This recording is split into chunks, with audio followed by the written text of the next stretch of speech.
Hello everyone and welcome to I'm thinking this will be a series, but we will see, which I'm thinking of calling Calligraphy with Cass. I'm Cass, by the way. Nice to meet you. And if I've met you before, welcome back. So if you've seen my plan with me, which I will have linked in a card right now, I love to do these beautiful hand-lettered titles, but what you might not know is that I do actually practice these beforehand and kind of spend the time developing the wording in a way I like. And that's what I'm going to be going in today. I'm going to be showing you guys how I break down the word August and some helpful tips and tricks to improve your lettering. I'm mostly going to be using a brush pen today, but I also do use a gel pen at the end of the video.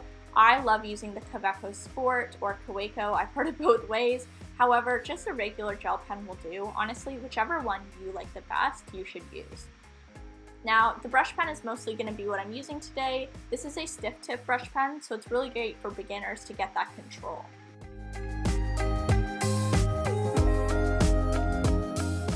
Before I even put my pen down in my bullet journal, the first thing I like to do is I like to practice my lettering in my sketchbook before I letter it in my journal. And the key detail here is that I like to practice it in the same size it's going to be in my journal.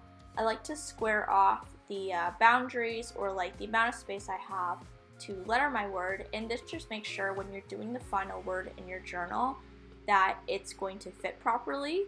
I obviously don't want my word coming off the side of my page, so this is really helpful for that. Pretty much what I do and what you can do as well is mark off an invisible boundary of where your word needs to fit in with these little corners. You can even make a box if you really want to have that strict boundary that you can fit in. Another thing you can do if you're a beginner and you're trying to make sure that your word is symmetrical and that your letters are even, is to draw in a midline in the middle of your box. A midline essentially tells you where the center of each letter should go, so you could technically have the same amount of space of your letter above the line and below the line. And this is really helpful to understand how to center your letters, and then once you kind of get the hang of it, you can also use the midline to play around with different heights of your letters to kind of get a cool staggering effect. Once you have your word in the right size and it's centered properly, the next step that I like to do is play around with capitalizing, scale, and spacing my letters. So the first thing is pretty obvious. Capitalizing your letters can make a really big difference in how they look and the mood that they give off. This month I wanted to do a capital A because I thought it just kind of suited the word better and I really liked how it looked.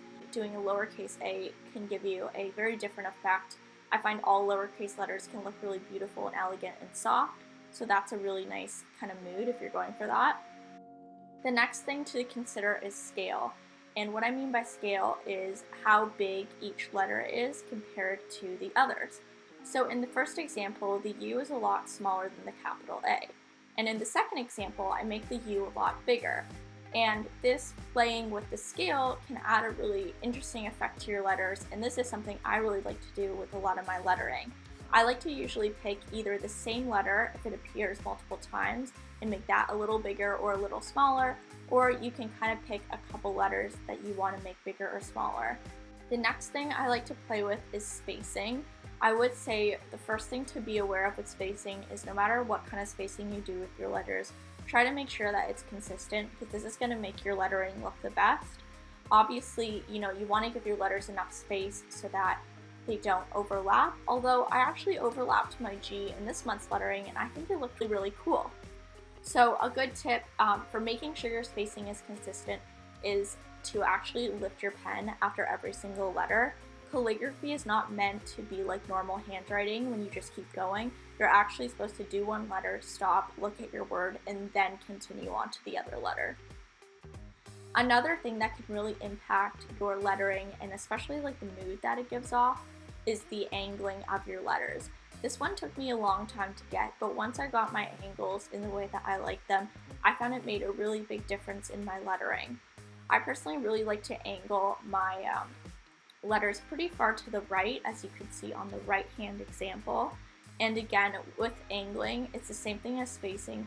You gotta make sure that your angling is consistent generally because it's just going to make your word look symmetrical, and I find it looks really good when everything is at the same angle.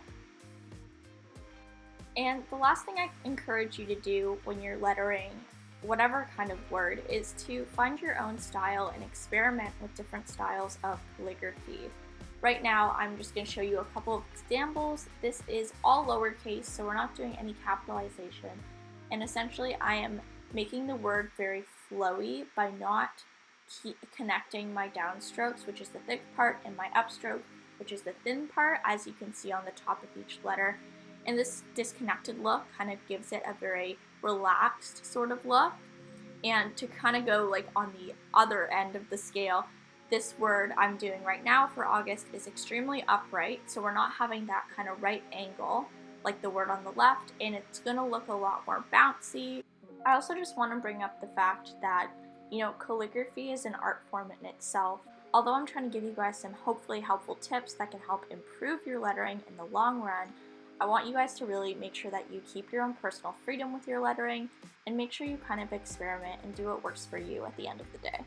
The last thing you can do if you're just trying to practice lettering with a pen and just get the hang of it is to use a little splotch of color to do your downstrokes. I really like doing this in my notes pages in my bullet journal, and I think it looks actually really nice and really fun and creative. So that is all for my hand lettering ideas for August. I hope you guys found this helpful, and if you have any questions, please let me know down below and I'd be happy to answer them.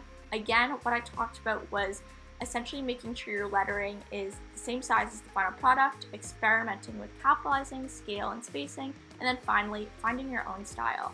Thank you so much for watching, guys. I hope you enjoyed, and I will see you next time.